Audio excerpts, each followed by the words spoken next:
मगर तुम याद रखो, तुम मेरे को नहीं पकड़ सकते। मैं सब कुछ बोलूंगा, तुम जो नहीं सुनना चाहते वो भी बोलूंगा, बोल के मिलूंगा।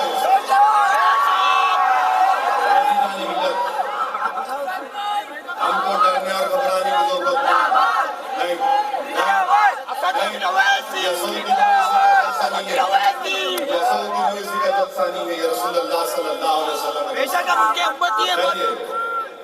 हमारे भाई के हमने चाहते थे। सुनिए सुनिए सुनिए, ये जो है ना किरण कुमार रेड्डी भाई तो पोलिंग के दिन दिखाना।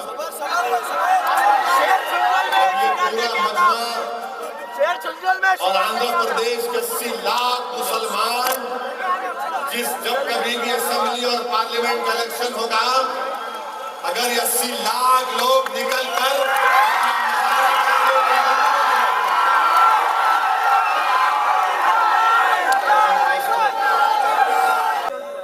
कि ये हमारे लिए ये मुश्किलात, ये इम्तिहान कोई नई बात नहीं है। क्या तारीख इस्लाम हमको नहीं बताती अज़ीज़ान मिल्लत कि हजरत नूह अलैहिस्सलाम ने, जैसा मैंने कहा, 950 साल तबलीग की, और रोज हजरत नूह निकलते थे अपने घर से और लोगों से कहते ला इलाहा इल्लल्लाह, तुम फलाह पालोगे।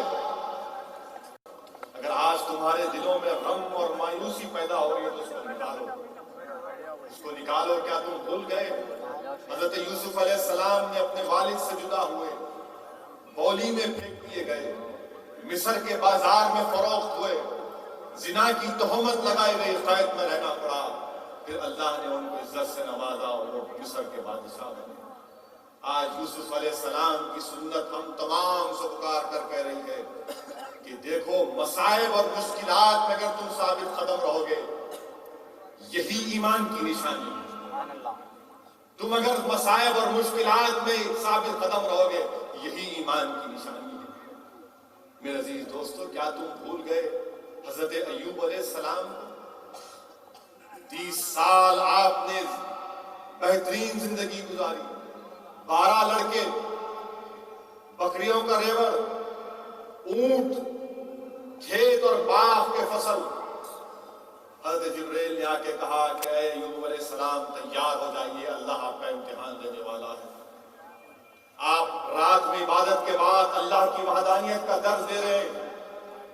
आपका गुलाम आकर कहता है कि बारिश की वजह से पूरे बकरियों का रेवड़ बह गया। फिर दूसरा आकर कहता है कि हवाओं की वजह से पूरे ऊंट खत्म हो गए, बागात पर बिजली गिरी, पूरे खत्म हो गए। एक और आकर कहता है कि आपके 12 बच्चे जिस मदरसे में बैठकर पढ़ रहे थे, उसकी छत गिरी, वो पूरे शहीद हो गए। हज़रत अय्यूब अलैहिस्सलाम सजदे में गिर गए और अल्लाह से कहा कि या अल्लाह, मुझे सब्र दे। और 30 साल तक आप इसी मर्ज में रहे और अल्लाह के सामने क्या अर्ज किया, या अरहमर राहिमीन, या अरहमर राहिमीन। नौजवानों, ये वाक़यात को याद रखो। क्या तुम भूल गए हजरत याहिया और हजरत ज़करिया की उस वाक़े को कि कैसे अल्लाह के रसूल ने दुआ की, या अल्लाह मुझे एक बेटा दे। हजरत ज़करिया ने कहा, या अल्लाह मुझे बेटा दे। बेटा अल्लाह ने दिया, कहा कि तुम जो चीज चाहते हो एक नबी में हो सकती। तो वक्त के बादशाह ने कहा तबाह हो जाएगी। तो उसने कहा पहले वालिद को कत्ल कर। जब घर में गए तो हजरत याहिया, हजरत ज़करिया नमाज पढ़ रहे थे, बेटे को शहीद कर दिया। वालिद दौड़े, अल्लाह के रसूल जाकर एक झाड़ के में छुप गए तो जालिमों ने आरे से झाड़ को काट दिया, अपने जिस्म के 2 टुकड़े कर दिए। जालिम ने अपनी जुल्म की दास्तान लिखी और अल्लाह के महबूबों ने अपनी कुर्बानी की दास्तान लिखी। अज़ीज़ान मिल्लत, इसलिए अल्लाह कुरान में फरमाता है, क्या फरमाता है? अल्लाह कुरान में फरमाता है कि अपने रसूल मोहम्मद मुस्तफ़ा सल्लल्लाहु अलैहि वसल्लम की पैरवी करो। पैरवी करो, पैरवी किस मामले में? हर मामले में, जिंदगी और बंदगी के मामले में पैरवी करो। अपने बीवियों से अच्छे रहो, झूठ मत बोलो, पैरवी इस बात की करो कि पड़ोसियों से मोहब्बत करो। पैरवी इस बात की करो कि अल्लाह के रसूल सल्लल्लाहु अलैहि वसल्लम ने हमसे फरमाया कि जालिम का साथ न दो। पैरवी इस बात की करो कि नमाजों के पाबंद बन जाओ। पैरवी इस बात की करो कि रोजे रखो। पैरवी इस बात की करो कि अपने रातों में उठो, तहज्जुद की नमाज पढ़ो, अल्लाह के सामने गिड़गिड़ाओ, अल्लाह को राजी करो। अजीजान मिल्लत इस्लामिया, तारीख इस्लाम भरी पड़ी है। आज यकीनन क्या मेरा गम तुमसे ज्यादा या कम होगा? यकीनन मेरा गम भी है, मगर मुझे अल्लाह की जात पर भरोसा है। मुझे अल्लाह की जात पर पूरा तवक्कल करके बैठा हूं, क्योंकि अजीजान मिल्लत इस्लामिया हमेशा मुकाबला हक और बातिल का हुआ है और अल्लाह ने हमेशा हक को कामयाबी दी है। क्या हम भूल गए अजीजान मिल्लत? क्या हम भूल गए कि ओहद के मैदान में हजरत हमजा ने अपनी जिस्म के टुकड़े करा दिए मगर बातिल से समझौता नहीं किया? क्या हम भूल गए नौजवानों कि फारूक आजम ने शहादत को पसंद किया मगर बातिल से समझौता नहीं किया? क्या हम भूल गए नौजवानों कि उस्मान गनी ने शहादत को पसंद किया, बातिल से समझौता नहीं किया? क्या हम भूल गए कि शेर खुदा अमीरुल मोमिनीन हजरत अली ने शहादत को पसंद किया मगर बातिल से समझौता करना पसंद नहीं किया? क्या तुम भूल गए नौजवानों, इमाम हसन ने जहर का प्याला किया मगर बातिल से समझौता नहीं किया? क्या तुम भूल गए नौजवानों, मेरी गिरतमंद मां और बहनों, क्या तुम भूल गए कि करबला के उस काफिले को कि कैसे इमाम हुसैन ने अपने पूरे खानदान को हक की सरबुलंदी के लिए अल्लाह की राह में कुर्बान कर दिया, मगर उम्मत को दर्ज दिया सुबह कयामत तक कि बातिल से समझौता मत करो? क्या तुम भूल गए नौजवानों कि जब वही इमाम हुसैन नवासे रसूल जब अपने फर्जंद की लाश मुबारक को लेकर अपने खैमे में आते हैं तो आपकी साहबजादी पुकार कर कहती है कि पप्पू जान, अब्बा जान बूढ़े हो गए, अब्बा जान बूढ़े हो गए, क्योंकि इमाम हुसैन अपने फर्जंद की लाश उठाते हैं तो पूरे सर के बाल सफेद हो जाते हैं गम में। आज रगे करबला से आवाज आ रही है नौजवानों, आज वो दरिया का किनारा जो अहले बैत के खून से लाल हुआ वो तुमको पुकार कर कह रहा है कि कभी बातें से समझौता मत करो, तुम कभी बातें से समझौता मत करो, हक की सरबुलंदी के लिए लड़ो। नौजवानों भूलो नहीं कि हजरत तलहा की कुर्बानी को नौजवानों जो बेचैनी से बैठे हैं, जो पुलिस वाले बेताबी से सुन रहे हैं, सुनो मेरी बात को। किसी शायर ने अच्छा कहा, नाले बुलबुल शैदा तो सुना हंस हंस कर, अब जिगर थाम कर बैठो मेरी बारी आई। अब जिगर थाम के बैठो मेरी बारी आई। सबसे पहली बात अज़ीज़ान मिल्लत इस्लामिया, मेरे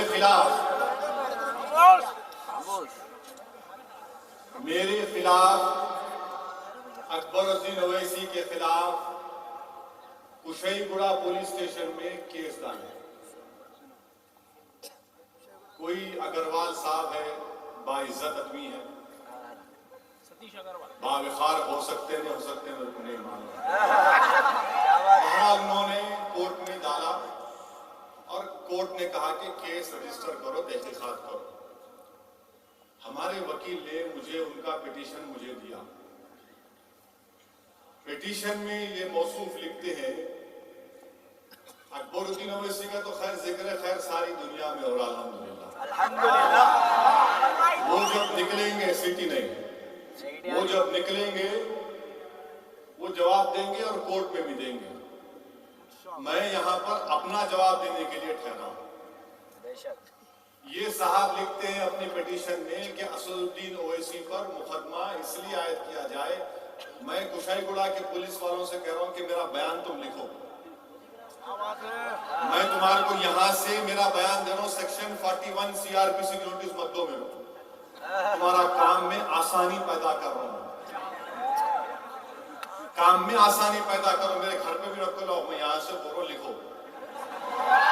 सबसे पहली बात सुनिए, सबसे पहली बात कि ये मौसूफ लिखते हैं कि असदुद्दीन ओवैसी दहशतगर्द है।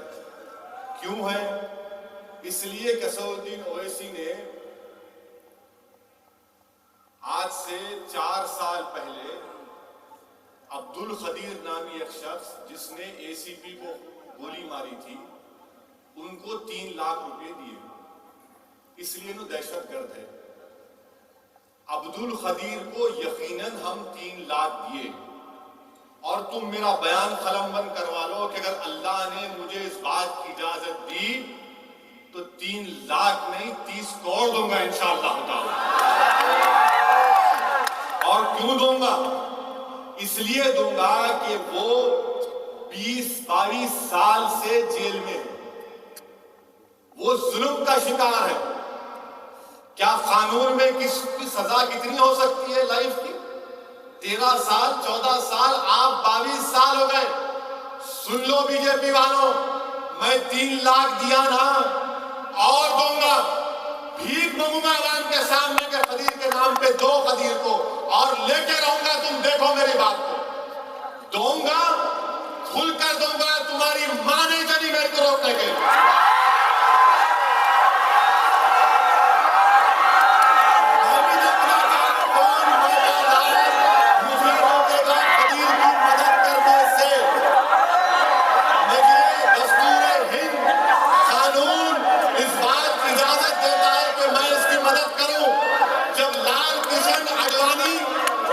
सुषमा स्वराज साध्वी प्रज्ञा ठाकुर से जाकर जेल में मिल सकते हैं, तो क्या मैं खदीर के लिए पैसे नहीं दे सकता हूं? बराबर देंगे, और देंगे, देते रहेंगे।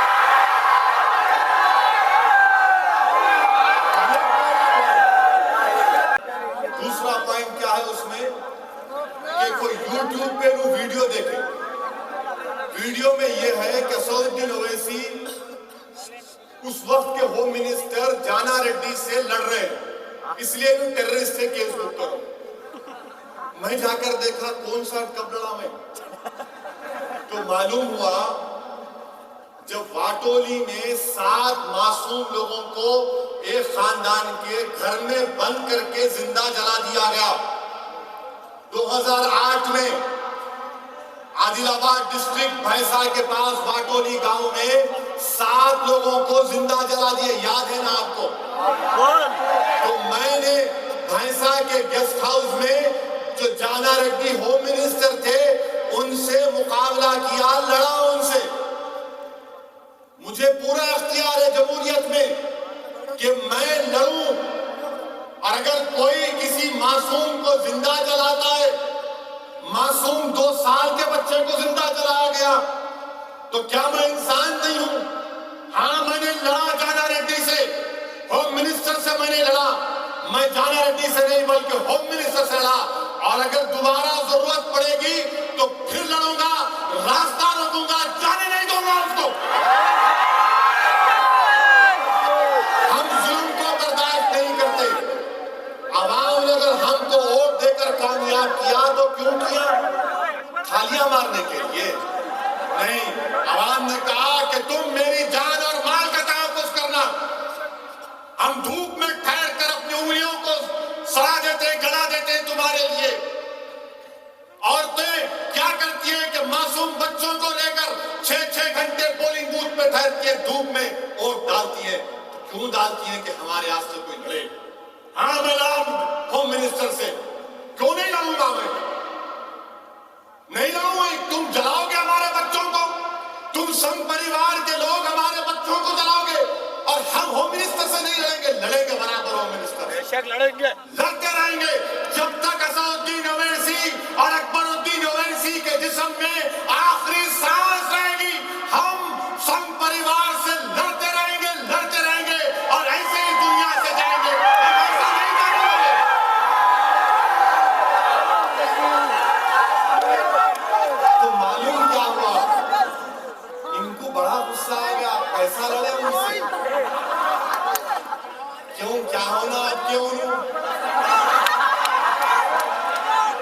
नहीं लड़ना चाहते थे,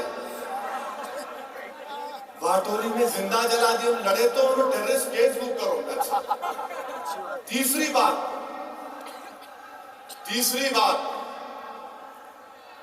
नहीं, आवाज सुनो, खाली देखने की जरूरत नहीं है, मैं 6 फुट 2 इंच का हूं। तीसरी बात उसमें क्या लिखा है वो शख्स कि मैं बल्दिया इलेक्शन में एक एसीपी से लड़ा, वो यूट्यूब पे भी है, सुना, मेरे को नहीं मालूम भाई यूट्यूब, बाद में मेरे को किसी ने कहा कि हाँ ये यूट्यूब है, और बताया कि जो 2009 में बल्दिया का इलेक्शन हुआ था मैं एसीपी से लड़ा। अरे भाई जमहूरियत में क्या मैं जाकर पूछ नहीं सकता हूं एसीपी से आप क्यों बोगसिंग करा रहे,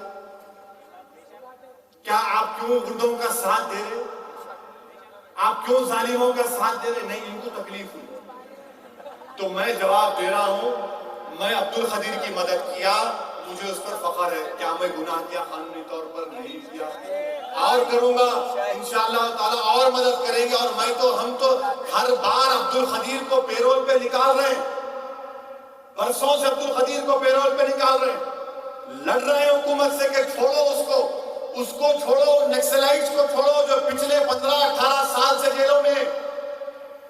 हमारा मुतालबा तो ये कि छोड़ो खदीर को, तुम डालो इस बात पे, लड़ूंगा मैं।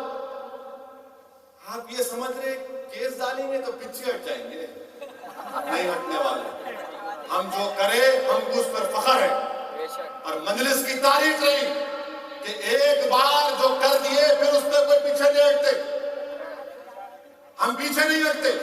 तुम मुकाबला करना चाह रहे, मैं तैयार, तुम जैसा मुकाबला करना चाह रहे मैं तैयार, तुम जमहूरियत के दायरे में न करना चाह रहे, आई एम रेडी, तुम दूसरा मुकाबला करना चाह रहे मैं तैयार, तुम जैसा मुकाबला करना चाह रहे मैं तैयार।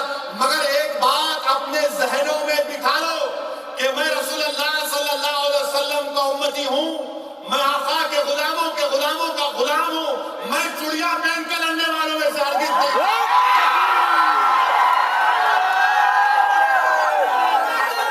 ये कैसा?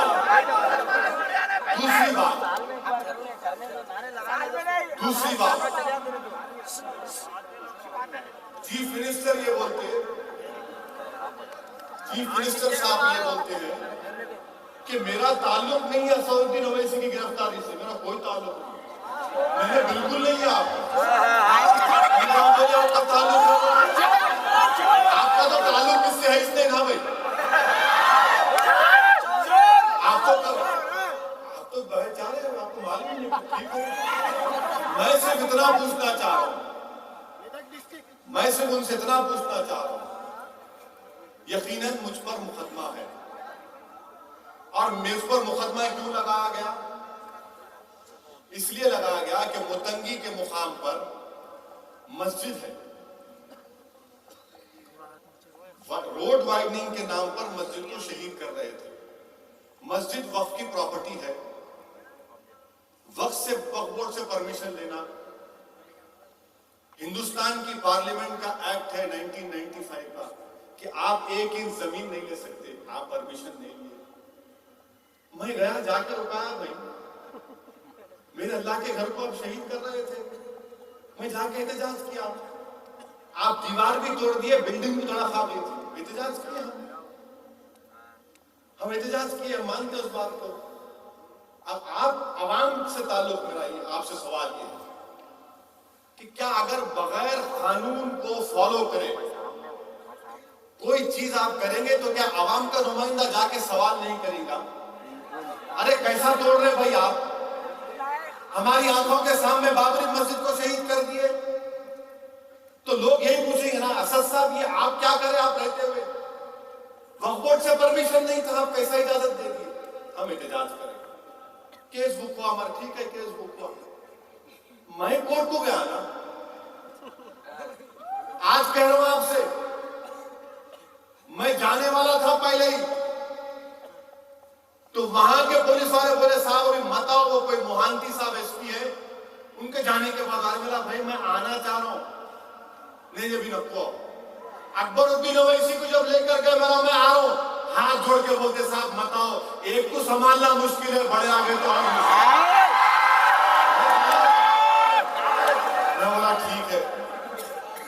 मैं पीर को गया, मैं यकीनन डरने वालों से नहीं हूं। मैं तो चीफ मिनिस्टर से कहना चाह रहा हूं, आप पूरे आंध्र प्रदेश में मुफ्त में बुक कराओ, मैं चल के जाऊंगा, मैं लड़ने तैयार हूं। कान खोल कर सुन लो कांग्रेस वालों, मैं जमहूरी तौर से लड़ने तैयार हूं, कानून के जरिए लड़ने तैयार हूं। मैं लड़ाई से पीछे हटने वालों में नहीं हूं, मैं पीठ दिखाकर भागने वालों से नहीं हूं। जमहूरियत में आमने सामने मुकाबला होगा और मैं तुमको बताऊंगा कि पीठ कौन दिखा के भागेगा, कौन चप्पल छोड़कर भागेगा। और पोलिंग बूथ में आंध्र प्रदेश के 80 लाख मुसलमान जब जाएंगे पोलिंग बूथ को, जब कभी भी असेंबली और पार्लियामेंट का इलेक्शन होगा, किरण कुमार रेड्डी कांग्रेस वालों तुम लिख के रख लो, 80 लाख मुस्लिम अकलियत का एक वोट इंशाअल्लाह ताला तुमको नहीं मिलेगा। कि क्या जब कभी भी असेंबली और पार्लियामेंट का इलेक्शन होगा, क्या तुम किरण और कांग्रेस को वोट दोगे? क्या तुम उनको वोट दोगे? क्या तुम मजलिस को कामयाब करोगे? क्या तुम अब्दुल अवैसी को कामयाब करोगे? क्या तुम मजलिस इत्तेहाद मुस्लिमीन को कामयाब करोगे? ये जवाब हमारा है। अभी है, अभी तो वार्म अप हुआ।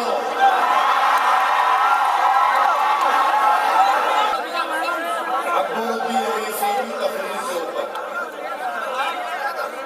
अजीज़ान मिल्लत इस्लामिया, मेरी बात जरा सुनो। जेल में रखे हमारे माँ का जेलर परेशान, रोज मेरे को बोल रहा है कि साहब ने 11:30 बजे आया, आप मस्त सो रहे थे। मैं बोला क्यों भाई, परेशानी की बात क्या है? नहीं यार, जेल में तो लोग सोते नहीं, आप मस्त सो रहे हो। हमारी सोने की आदत है। जैसा कि शायर ने कहा कि तेगों के साए में पल के जमा हुए हम, खंजर हलाल का हमेशा परेशान है। एसबी के लोग आके पूछ रहे इनकी तबीयत कैसी है, इन अच्छा सो रहे, अच्छा खा रहे। मेरे को बोले नहीं साहब, जेल का ही खाना देते। मैं वही दे दो खा, मैं खाना मेरे को फिक्र नहीं है, तुम जो दिए खाता हूं। हमारे को 3 दिन रखे, जरा प्लीज ख्याल करते हो। अकबरुद्दीन अवैसी की तकरीर, अजीज़ान मिल्लत इस्लामिया। मैं आज आपके सामने एक वाकया का जिक्र कर रहा हूं। मैं वाकये का जिक्र कर रहा हूं कि शायद 1980 के किसी वक्त की बात है। मरहूम कायद सालार मिल्लत को शहर बदर कर दिया गया। फिर शहर से लेके आए तो चंचलगुड़ा या फिर मुशीराबाद जेल में रखे। हमारी एक कुबेरी बहन अमेरिका से आए थे, वो मिलने गए। तो मैं और अकबर शायद हम लोग 11 और 12 साल के थे। हम लोग भी गए हमारी कुबेरी बहन के साथ। जब जेल के अंदर गए तो एक जालिम जेलर था, उसने कहा कि नहीं, सिर्फ 2 लोगों को इजाजत देता हूं। तो हमारी बहन ने कहा कि देखो, ये सलाहुद्दीन साहब की बहन है और मैं उनकी बेटी हूँ, तो छोटे बच्चे हुआ नहीं, 2 ही लोग जाए। हम दोनों बच्चों को अंदर लिए और बाहर रख दिए। आप सोचिए कि मैं अपने वालिद को 1.5 महीने से नहीं देखा था और बड़ा बेचैन था कि मैं अपने वालिद को देखूंगा। तो हिम्मत करके मैं अंदर गया, तो वहां जो पुलिस वाला था हाथ पकड़ा मेरा, बाहर जाओ। और मैं अपने वालिद मरहूम सालार को देखकर रोना शुरू कर दिया। मेरी उम्र 12 साल की थी, रोना शुरू कर दिया। अकबरुद्दीन अवैसी की शख्सियत तुमको बता रहा हूं। ये शख्स आया और उसका पुलिस वाले का हाथ झटका, कहा तो कैसा मेरे भाई का हाथ पकड़ा, मैं मिलूंगा, मैं अपने बाबा से मिलूंगा। और मेरा हाथ के अंदर लेके आकर चलो भैया। ये 11 साल में ये हाल था, ये 11 साल में ये रंग था। अब अगर मैं उनकी उम्र बोलूं तो उनको बड़ी चिढ़ाती, उनकी उम्र बोले भाई का हराखोन वो हमेशा अपने आप को कलरफुल समझते। इंशाल्लाह अल्लाह उनको हमेशा कलरफुल उनको कलरफुल रखेगा, वंडरफुल रखेगा, हमेशा अल्लाह उनको हिदायत बना कर रखेगा। ये 11 साल में ये हाल था अकबरुद्दीन ओवैसी का। मरहूम खाए जब देखे दौड़ते आए और आकर हम दोनों को अंदर लेकर अज़ीज़ान मिल्लत, हमने अपने बचपने में हमारे स्कूल के बच्चे हम पर ताना मारते थे, अरे शहर में फसाद होगा, तुम्हारे बाप को पकड़ लिए शायद। अब वो ताने सुन के बड़े हुए। हम अपने वालिद को जेलों में देखे, घर में कम देखे। हम अपने वालिद को जलसे सुने, रातों में हम जाते थे दौरों को। अहमद पाशा कादरी गवाह है। अज़ीज़ान मिल्लत, यकीनन हम कमजोर हैं, हो सकता हमसे गलतियां हुई होंगी। मैं कोई ऐसा दावा तो नहीं कर रहा हूं कि मैं फरिश्ता हूं, यकीनन इंसान हूं। मगर मेरी रगों में जो जिस बुजुर्ग का खून दौड़ रहा है वो अब्दुल वाहिद ओवैसी का खून दौड़ रहा है। सुनो जालिम कांग्रेस वालों, तुम अगर ये समझ रहे हो कि असदुद्दीन अकबरुद्दीन ओवैसी को जेल में डालने से हमारे हौसले पस्त हो जाएंगे, तुम नहीं जानते। तुम नहीं जानते कि हम किसकी नस्ल है। हम अब्दुल वाहिद ओवैसी की नस्ल है। और वो अब्दुल वाहिद ओवैसी जिसने बातिल से समझौता नहीं किया। 11 महीने जेल में रखा गया अब्दुल वाहिद ओवैसी को, 11 महीने जेल में रखा गया एक 6 फीट बाई 6 फीट के कमरे में। मगर इस शख्स ने बातिल से समझौता नहीं किया। अब्दुल वाहिद ओवैसी के बैंक अकाउंट्स को बंद कर दिया गया। आज मेरे चचा यहां पर बैठे हुए, एक चचा का मेरा इंतकाल हुआ 1 महीना पहले। ये दोनों हमसे कहते थे कि मियां वो ऐसा दौर था कि हम लोग फिसल बंडे से उस्मानिया यूनिवर्सिटी पैदल जाते थे, घर में पानी बंद कर दिए थे और हमारी इनकी वालदा को अपने घर का जेवर बेचना पड़ा बच्चों को पढ़ाने के लिए। हमारी घर की खवातीन महबूबिया स्कूल को जाकर पानी पीते थे। आज मुझे कहना पड़ रहा है, बताने के लिए कोई एजाज या फख्र के तौर पर नहीं कह रहा हूं, बल्कि मुझे इस बात का पूरा अल्लाह पर भरोसा है। मुझे खुशी है कि मैं इसी नस्ल में अल्लाह ने मुझे पैदा किया कि हमने मसाइब और मुश्किलात का सामना किया, मगर हमने कभी बातिल से समझौता नहीं किया। मसाइब उठाए, मुश्किलात उठाए, लड़ा हमने। दारुस्सलाम का 11 साल तक मुकदमा लड़ा अब्दुल वाहिद ओवैसी ने। यार तुम जो देख रहे हो मुसलमानों, ये बिल्डिंग, ये इमारतें, ये अब्दुल वाहिद ओवैसी और सालारे मिल्लत की अल्लाह से मोहब्बत की निशानियां हैं। बेशक ये अल्लाह से मोहब्बत की निशानियां हैं, ये अल्लाह से खौफ की निशानियां हैं, ये रसूलुल्लाह सल्लल्लाहु अलैहि वसल्लम से गुलामी की निशानी है। ये दारुस्सलाम अल्लाह उसके रसूल से मोहब्बत की निशानी है कि हम मर भी जाएंगे तो यहाँ पर दफन नहीं होंगे, तुम्हारा ये कौम इसकी मालिक है। हम मुकाबला की हुकूमतों से और मुकाबला करते रहेंगे। ऐसे चीफ मिनिस्टर बहुत आए, चले जाएंगे इंशाअल्लाह।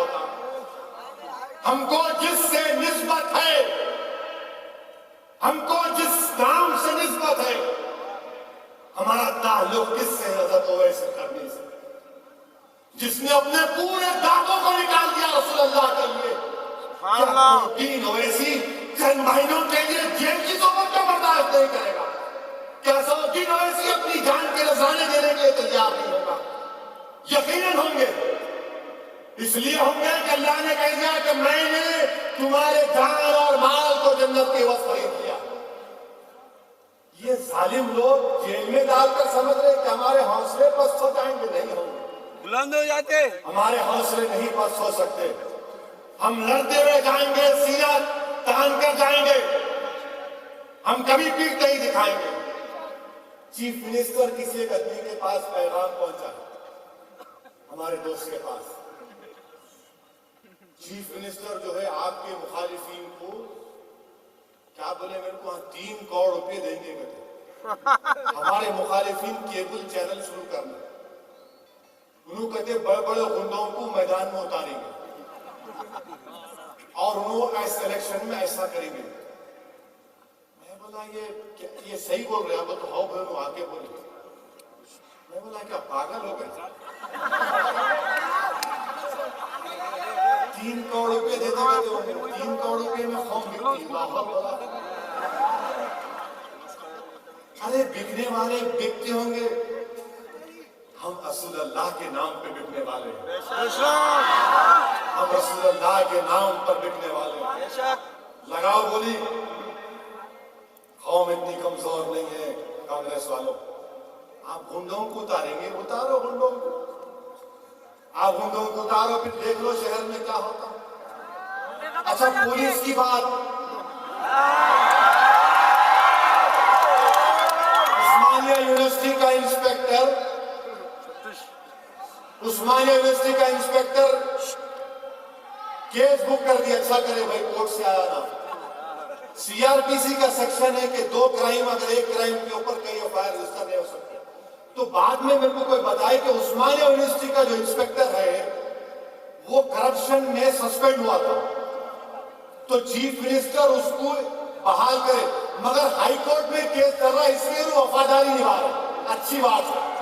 अब हाई कोर्ट में पार्टी बनेंगे, तुम ये करेगा हम वो करेंगे इंशाअल्लाह ताला। उस्मानिया यूनिवर्सिटी का लिख लो पुलिस वालों, मैं बोल रहा हूँ, खुल के बोल रहा हूँ। उस्मानिया यूनिवर्सिटी के इंस्पेक्टर का केस हाई कोर्ट में चल रहा है। नहीं किया आप लोग, मैं देख लो कहाँ मालूम है। अब हम हाई कोर्ट में जाएंगे, कैसा करप्ट आदमी इंस्पेक्टर रह सकता भाई? कैसा करप्ट आदमी इंस्पेक्टर रह सकता बताइए? इम्प्लीट होंगे। आप तैयार हो जाओ, तैयारी करो। तीसरी बात पुलिस के ताल्लुक से, कल टाइम्स ऑफ इंडिया अखबार में रिपोर्ट आई कि कमिश्नर पुलिस ने जितने मजलिस इत्तेहादुल मुस्लिमीन के अराकीन के खिलाफ एनबीडब्ल्यूज और वारंट है निकालो बोल के आर्डर दिए। टाइम्स ऑफ इंडिया की रिपोर्ट है, मैंने बोल रहा हूं। मैं पूछना चाह रहा हूं ये कि कमिश्नर पुलिस साहब से पूछना चाह रहा हूं, कांग्रेस का एक लीडर था जो गांधी भवन में फर्नीचर जलाया, उसके ऊपर भी एनबीडब्ल्यू है, केस है, आप क्या करें? कांग्रेस का एक यूथ लीडर है, रिलायंस के दुकानों को जलाए तोड़े, वो आप क्या कर रहे? मैं आपसे पूछना चाह रहा हूं, एक मिनिस्टर साहब थे, पासपोर्ट ऑफिस में जाके पासपोर्ट ऑफिसर को मारे, उनका भी है, क्या कर रहे आप? मैं आपसे पूछना चाह रहा हूं, महबूब नगर का एक मिनिस्टर था, टीआरएस में चला गया, वो मारा ऑफिसर को इलेक्ट्रिसिटी के, वो केस है, आप क्या कर रहे? बहुत बोल सकता हूं मैं। आप इतना याद रखिए कि मेरी लड़ाई आपसे नहीं है, मेरी लड़ाई जमहूरी अंदाज में हुकूमत से है, पुलिस से नहीं है। और ये हुकूमत कब तक रहने वाली है? कब तक रहने वाली है मेरे भाई? 2014 में इलेक्शन होना, 3 महीने गए तो उसके बाद क्या होता? एक साल ही बाकी रहता। अब आपको मालूम ना, ये लोग वापिस नहीं आने वाले हैं। आपको मालूम, उनको बोल रहा हूं, उनको वापिस नहीं आने वाले, तो कहीं को साथ दे रहे भाई आप न करो साथ उनका, उनको तो नहीं आने वाले, मैं तो आके रहूंगा इंशाअल्लाह।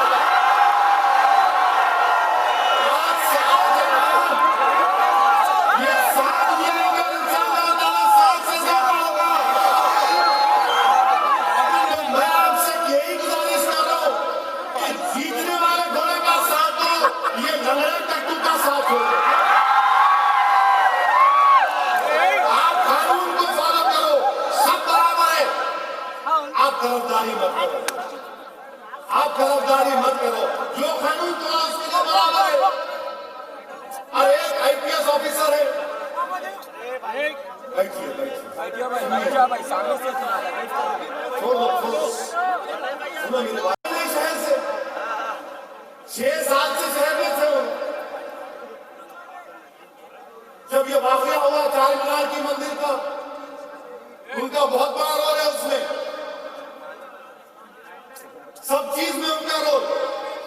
फिर मेरे को टेक्स्ट मैसेज मिला एक दिन अचानक, कौन सा वाला? क्या एमपी साहब आप हमसे बड़े नाराज हैं? मैं अचानक कर गया कि भाई मेरी शादी हो गई, बच्चे हैं, ये कौन सा, मैं समझा नहीं। मैं बोला किसका है भाई? डर गया, क्योंकि आजकल आप देख रहे हैं ना स्टिंग ऑपरेशन होता। मैं देख के हंसा, मिला अच्छा अब इनको हम याद आए। नहीं, आपकी वफा की और मोहब्बत की बात ही नहीं। आप जो रोल अदा कर रहे हो सारी दुनिया जानती। मैं सिर्फ यही कहना चाह रहा हूं कि हमारी लड़ाई पुलिस से नहीं है, हमारी लड़ाई कांग्रेस की हुकूमत से है। क्योंकि ये गवर्नमेंट फिरकापरस्त गवर्नमेंट है, ये गवर्नमेंट इनएफिशिएंट है, ये गवर्नमेंट आवाम पर बोझ आयद कर रही है। इलेक्ट्रिसिटी के बर्फी के कीमतों में इजाफा कर, फ्यूल सरचार्ज लगा दिए, 8,000 करोड़ का सरचार्ज लगेगा, 5-8-10,000 करोड़ का इजाफा होगा। ये हुकूमत के खिलाफ हमको इख्तियार बनने का, आप कहीं तो इसमें आ गए। आप हरगिज बताओ, आप रेफरी करो, ना करो, बॉक्सिंग मैच हो रहा है समझो, नॉकआउट करेंगे हम इंशाअल्लाह ताला। अजीजान मिल्लत, बात थी अकबरुद्दीन ओवैसी की तकरीर। हम ये सवाल करना चाहते हैं, हुकूमत से हम पूछना चाहते हैं, वो सानी साहब पे केस लगाया, 121 क्यों नहीं लगाया? अकबरुद्दीन ओवैसी पर हिंदुस्तान से गद्दारी का इल्जाम। आप बताइए अजीजान मिल्लत, की और नहीं तो क्या है? आप ये हुकूमत के पैगाम दे रही है कि आंध्र प्रदेश के 80 लाख मुसलमान गद्दार हैं। यकीनन अकबरुद्दीन ओवैसी हर मुसलमान की आवाज है। अकबरुद्दीन ओवैसी पर 121 लगाकर ये पैगाम दे रहे हो कि हम गद्दार हैं, इस मुल्क के वफादार नहीं। क्या इंसाफ की बात है? मैं दावत फिक्र दे रहा हूं तमाम सेकुलर जमातों को, चाहे वो तेलुगु देशम हो, वाईएसआर कांग्रेस पार्टी हो, या टीआरएस हो, या कम्युनिस्ट पार्टी हो, गौर करें इस बात को। 121 लगा है अरविंद तोगाड़िया को पेट में पकड़ते हैं, वो स्वामी जी की पुलिस कस्टडी लिया, कितने दिन कौन होगा? अरे हम तो बोल रहे हैं शहर को देखो, मगर नहीं। अरे हम बोल रहे डॉक्टर को मंगवाओ, तो बोले नहीं, उठा के चल नहीं सकते तो कंधे में हाथ देकर लेकर गए।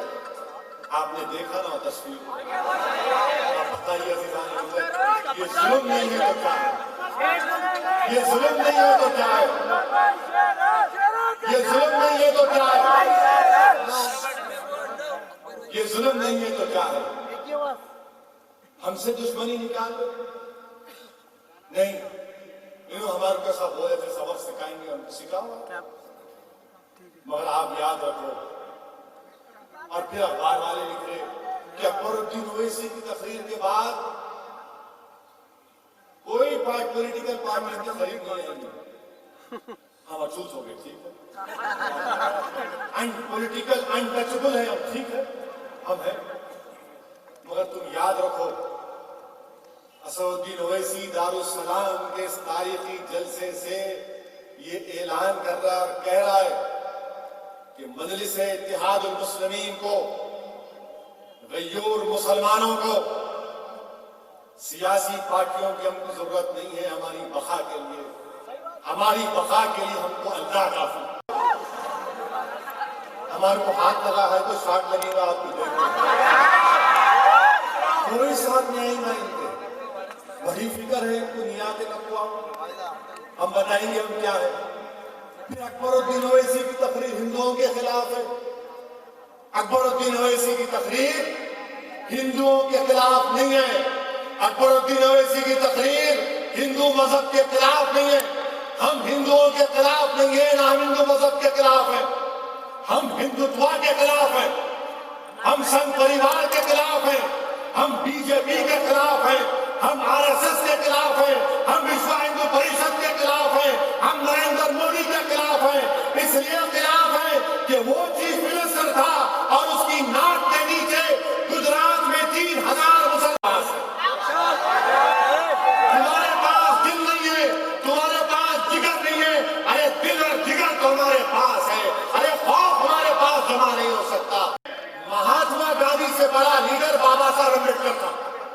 महात्मा गांधी से बड़ा लीडर था अम्बेडकर। क्या तुम क्या करोगे इसको बताओ, मैं तो फेसबुक करोगे बताओ। मेरी नजर में, मेरी राय में महात्मा गांधी से बड़ा लीडर नेताजी सुभाष चंद्र बोस थे। मेरी नजर में महात्मा गांधी से बड़ा लीडर चंद्रशेखर आजाद था। मेरी नजर में महात्मा गांधी से बड़ा लीडर भगत सिंह था। मेरी नजर में महात्मा गांधी से बड़ा लीडर वो मुसलमान लोग थे जिन्होंने रेशमी रुमाल की तहरीक चलाई। मैं तो तुमसे बड़ा लीडर मानता हूं, क्या करते तुम देखो। क्या मेरा अख्तियार नहीं है, मैं अपनी राय नहीं रख सकता?